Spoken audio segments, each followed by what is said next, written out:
daily. He did not shine at the school. He failed to fulfil the rosy promise of the scholarship. But he was not stupider than the majority, and his opinion of himself, having once risen, remained at set fair. It was inconceivable that he should work in clay with his hands. 2.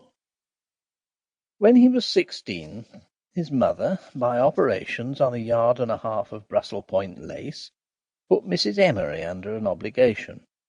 Mrs. Emery was the sister of Mr. Duncalf. Mr. Duncalf was town clerk of Bursley, and a solicitor. It is well known that all bureaucracies are honeycombed with intrigue. Denry Machin left school to be a clerk to Mr. Duncalf, on the condition that within a year he should be able to write shorthand at a rate of 150 words a minute.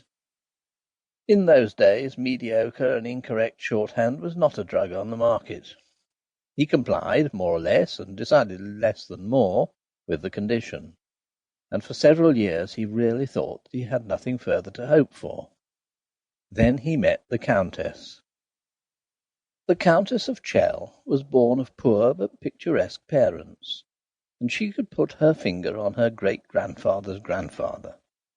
Her mother gained her livelihood and her daughter's by allowing herself to be seen a great deal with humbler but richer people's daughters. The Countess was brought up to matrimony. She was aimed and timed to hit a given mark at a given moment. She succeeded. She married the Earl of Chell.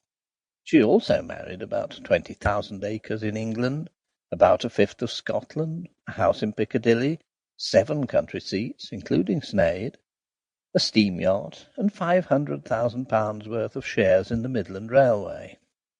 She was young and pretty. She had travelled in China and written a book about China.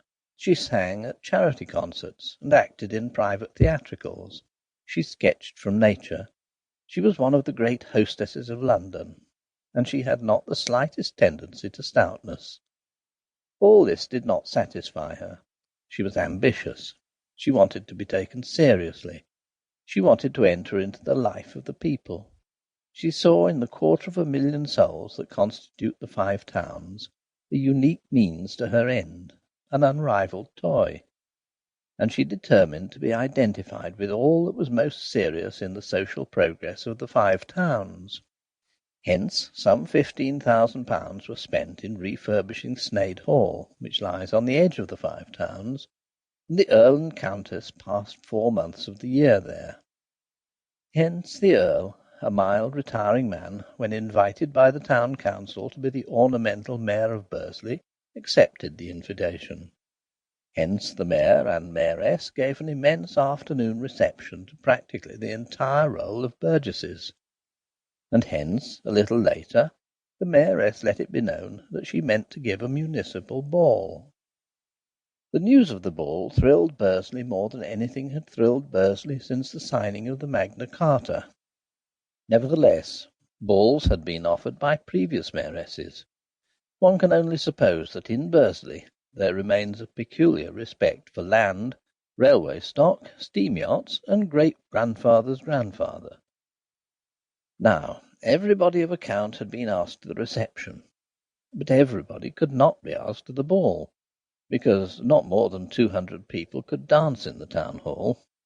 There were nearly 35,000 inhabitants of Bursley, of whom quite 2,000 counted, even though they did not dance.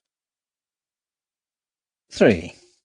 3 weeks and 3 days before the ball, Denry Machin was seated one morning alone in Mr. Duncalf's private offices in Duck Square, where he carried on his practice as a solicitor, when in stepped a tall and pretty young woman, dressed very smartly, but soberly in dark green.